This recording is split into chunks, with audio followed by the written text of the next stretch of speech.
네, 오늘 인생의 막힌 문을 여는 법, 인생의 막힌 문을 여는 법이라는 제목으로 하나님 말씀을 전하겠습니다. 인생의 아름다움은 좋은 관계에 있습니다. 하나님과의 관계, 예배를 통해서 하나님 앞에 서는 겁니다. 또 이웃과의 좋은 관계, 사랑과 희생을 통해서 좋은 관계 맺는 겁니다. 이 관계의 핵심은 준비와 존중에 있습니다. 인생이 답답하고 느끼십니까? 오늘 이 말씀을 통해서 두 가지로 점검해 보겠습니다. 첫 번째, 보이지 않는 것을 준비하라는 겁니다. 오늘 본문의 마태복음은 마태복음의 종말론과 같은 그 비유입니다. 유대 사회에서는 혼인 날짜에 이제 신랑이 친구들과 함께 신부 집에서 혼례를 치릅니다. 그런 다음에 신부와 신부 친구들 데리고 자기 집으로 가서 또 혼인 잔치를 벌입니다.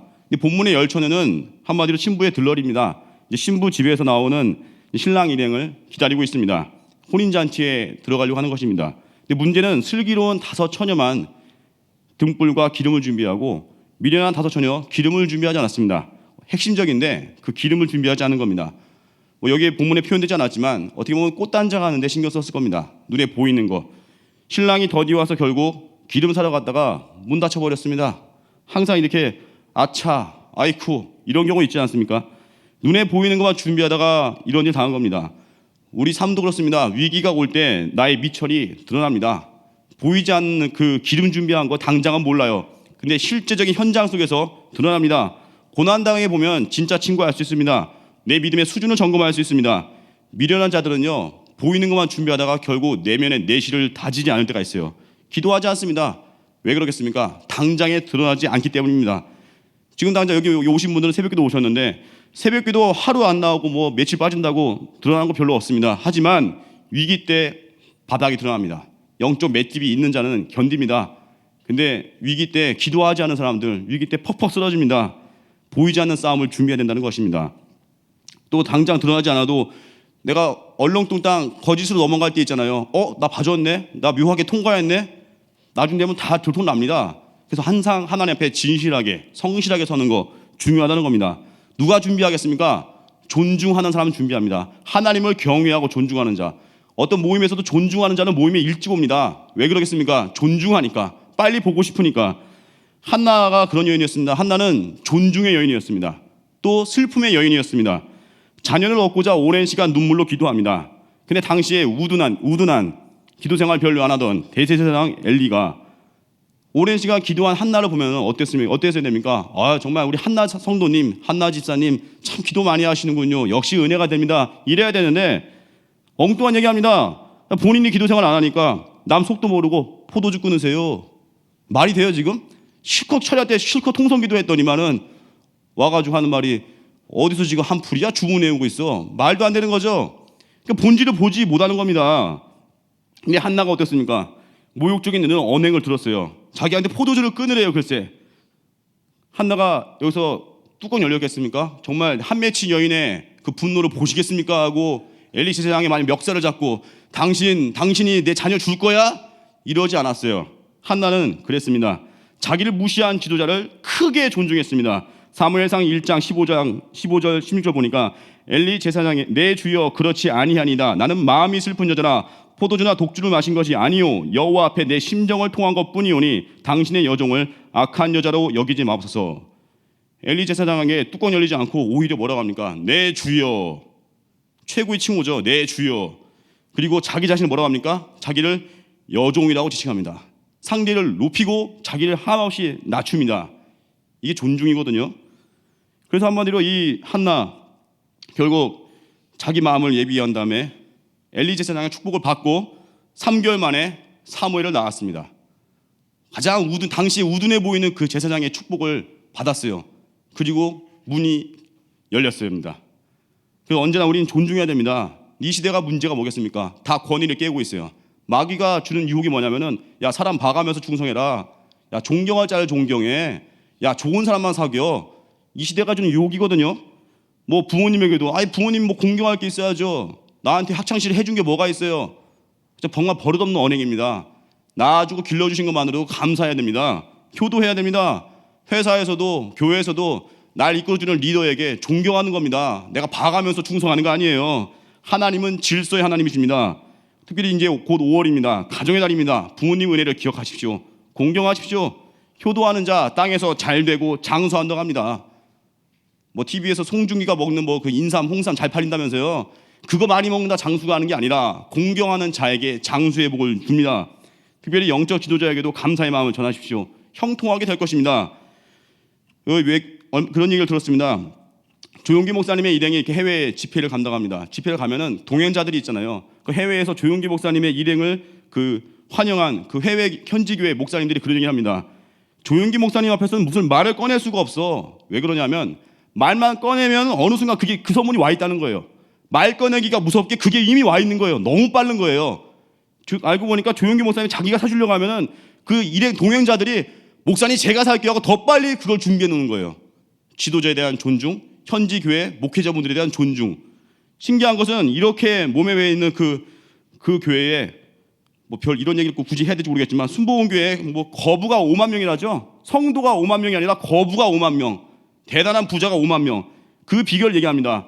하나님의 교회를 사랑하고 주의 종을 섬기는 것을 이미 어려서부터 훈련을 시킨대요. 철저하게. 그리고 그게 마음에 있대요.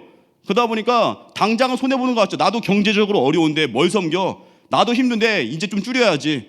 이제 선물 좋은 거 하다 좀 줄여야지. 이번엔 좀 건너뛰어. 올해는 경기도 어려운데. 그러지 아니하고 항상 몸된 교회에 헌신하고 주의 종 섬길 때 제가 민망합니다. 제가 이런 얘기 해가지고 앞에서 그 섬길 때 하나님께서 그 복을 더 많이 주셨다는 겁니다. 인색한 자 하나님께도 어떻게 보면 인색함 받을 겁니다. 교회를 사랑하고 공경하는 자 하나님 축복하실 겁니다. 이게 능력인 겁니다. 사람 봐가면서 하는 게 아니에요. 태양의 후예 유시진 대위와 서대영 상사가 왜 멋있습니까? 유시진 대위가 한번 어떤 사건 벌어졌죠. 누구 살리려고 잠깐 그 상관의 지시 어겼잖아요. 자기의 직속 상관의 직책을 박탈당했습니다. 근데 서대영 상사는 그런 유시진 대위에게도 당신은 내 상관입니다 하고 전출 신고를 하면서 격려를 합니다. 명장면입니다. 당신은 한 번 상관은 나의 영원한 상관입니다. 그게 존중입니다. 그게 능력입니다. 언제나 환대하십시오. 그리고 극진히 섬기십시오. 길이 열릴 것입니다. 하나님을 존중하면 더 많이 내가 기도하게 되고요. 하나님을 존중하는 자 예배에 헌신합니다. 선교에 달려갑니다. 그래서 능력이 임합니다. 최고의 존중은 무엇이겠습니까? 십자가입니다. 로마서 5장 8절 보니까 우리가 아직 죄인 되었을 때 그리스도께서 우리를 위하여 죽으심으로 하나님께서 우리에 대한 자기의 사랑을 확증하셨느니라. 죄인인 우리에게 최고의 영예로운 사랑을 보여주셨습니다. 그게 십자가입니다. 가장 별 볼 일 없는 죄인에게 목숨을 던지면서 우리를 죄에서 건지셨습니다. 그게 십자가입니다. 바보 온다 같은 우리에게 평강공주보다 더 뛰어난 예수님이 오셔서 바보 온달인 우리를 사랑하셨습니다. 그래서 우리를 장군 만드셨습니다. 이게 존중이고 사랑입니다. 이 능력 가운데 승리하십시오. 두 번째로 졸더라도 준비하고 졸라는 겁니다. 5절에 보니까 신기한 표현이 있습니다. 신랑이 더디 온다고 다 졸며 잘세. 신랑이 더디 오니까 다 졸며 잘세. 준비한 5처녀 같이 잤어요.